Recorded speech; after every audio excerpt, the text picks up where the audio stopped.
I hate to say it, but it's no contest. I mean, 50 Cent is just the king of diss. You gotta just move on. But he does all of it on the internet. How are you? So much to talk about.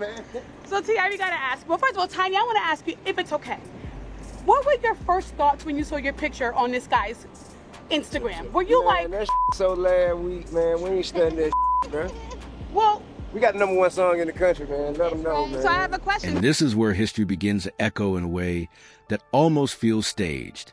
The council of Laodicea didn't erase the book of Enoch. It repositioned it. It drew a boundary and placed that text outside of it. Meanwhile, the Ethiopian church kept it alive, preserved it, passed it forward. That preservation isn't speculative. It's documented, established, part of a living tradition. So this expanded canon has never been lost. So you going in the studio, does that say it all? Going back in what studio? What you talking about? I mean, you're a diss track. What diss track? What, well, I mean, you coming at 50. Coming at. Oh, okay. Well, so I have well, is it I over? have one. Hey, listen, man. The only thing I have to say is very unfortunate, but honestly, I wasn't here to defeat. I was here to defend. It was never hidden away in darkness. It simply wasn't centered in the Western narrative, which means when this film brings into focus, it isn't uncovering something secret. It's redirecting attention to something that was intentionally set aside. And that shift introduces a quiet but weighty question. Why was it set aside in the first place? Institutions rarely welcome that kind of question. Even unspoken, it lingers. It sits beneath the surface. Now look closely at the response pattern. There's no sweeping theological pushback, no urgent clarifications from major religious authorities, just a strangely calm exterior. At the same time, behind the scenes, the language revolves around risk, audience reception, market limits. That contrast matters. If the material were insignificant, it would be ignored. If it were clearly incendiary, there would be visible backlash. But instead, what emerges is something in between. Silence from one side, caution from the other. That doesn't prove suppression, but it does signal pressure, and pressure shifts decisions. Investors become hesitant when no influential voice publicly supports a project. Uncertainty spreads faster in a vacuum. Then there's the audience dimension. The difference between 81 books and 66 isn't just a statistic. It's a visible fracture in what many assumed was fixed and... Yes, that's right. Lawyer Tyrone Blackburn is going to authorities, asking and encouraging state and federal prosecutors to start a criminal investigation into T.I. and Tamika Harris, a.k.a. Tiny, on behalf of 11 accusers. Settled. Put that contrast on a global screen, and it becomes more than storytelling. It challenges perception itself. Some viewers will be intrigued. Others may feel unsettled. Some could respond defensively. Religious audiences, in particular, have a history of mobilizing quickly when foundational beliefs feel stretched or reinterpreted. Past biblical films have sparked protests, organized campaigns, and intense media debates across major platforms. Studios remember those moments, and this is where the director's history starts to cast a long, quiet shadow. His earlier biblical films didn't pass unnoticed. They ignited backlash, stirred public debate, and triggered organized protests across multiple countries. That record isn't rumor.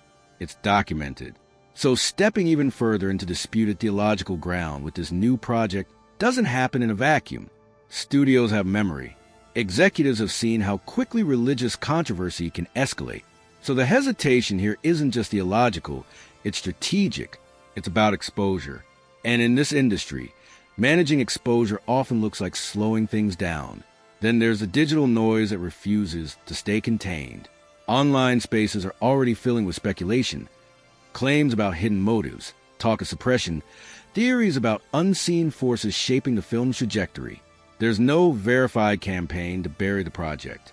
That needs to stay clear. But speculation doesn't require proof to spread. It feeds on itself. And once that narrative takes hold, everything starts to shift. A delay isn't just a delay anymore. It becomes suspicious. It opened up the door to my bedroom, as you shouldn't have to either. Opened up the door to my bedroom for everybody to come in, chime in, and make their opinions about what we do and don't do or should or shouldn't do. But I will say this. Whatever we ever have done, It's been done with consensual adults. A private meeting is a routine. It becomes evidence. The environment turns volatile, where even normal production friction gets reinterpreted as something intentional. That doesn't simplify the situation. It complicates it. Now step back and take in the full picture. A $100 million production built around texts historically pushed to the margins. A portrayal of Christ that leans into something vast, intense, and unfamiliar compared to traditional Western imagery. No locked distribution partner. Industry whispers labeling it as difficult, risky, unconventional. Fact checkers already working to contain misinformation surrounding it. A 2027 release window that leaves just enough time for momentum to build, or for energy to quietly drain away. And surrounding all of that, a response from powerful institutions that doesn't feel like confrontation. It feels like distance. So the question becomes harder to ignore. If there's no formal rejection, no public condemnation, no single authority stepping in to stop it, what actually determines whether this film lives or fades? Is it theology? Is it financing? Is it reputation? Or is it something less visible? Something that looks like routine caution, but operates more like containment? Because right now, the project sits in a fragile middle ground. It could break through and force a wider conversation about the broader canon, or it could slowly lose traction under the weight of hesitation. As 2027 gets closer, it will become... Well, you know, I think that the biggest marker of what makes this film or this series different is how much time we took into putting into the making of the film, doing our due diligence to get the right voices, you know, to the table. You know, this is a series that spans over 30 years.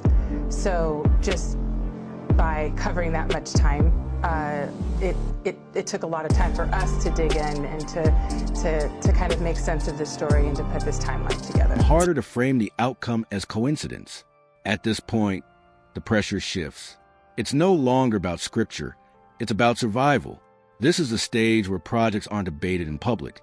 They're quietly evaluated behind closed doors, rooms without cameras, conversations without conclusions, meetings that happen, then get pushed, then happen again.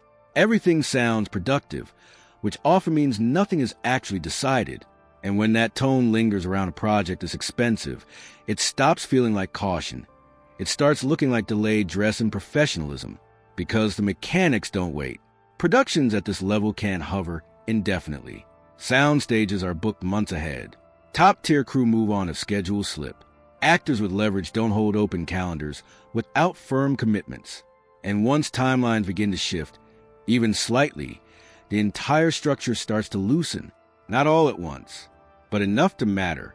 The pressure was amplified by statements T.I. himself had already placed on record years earlier.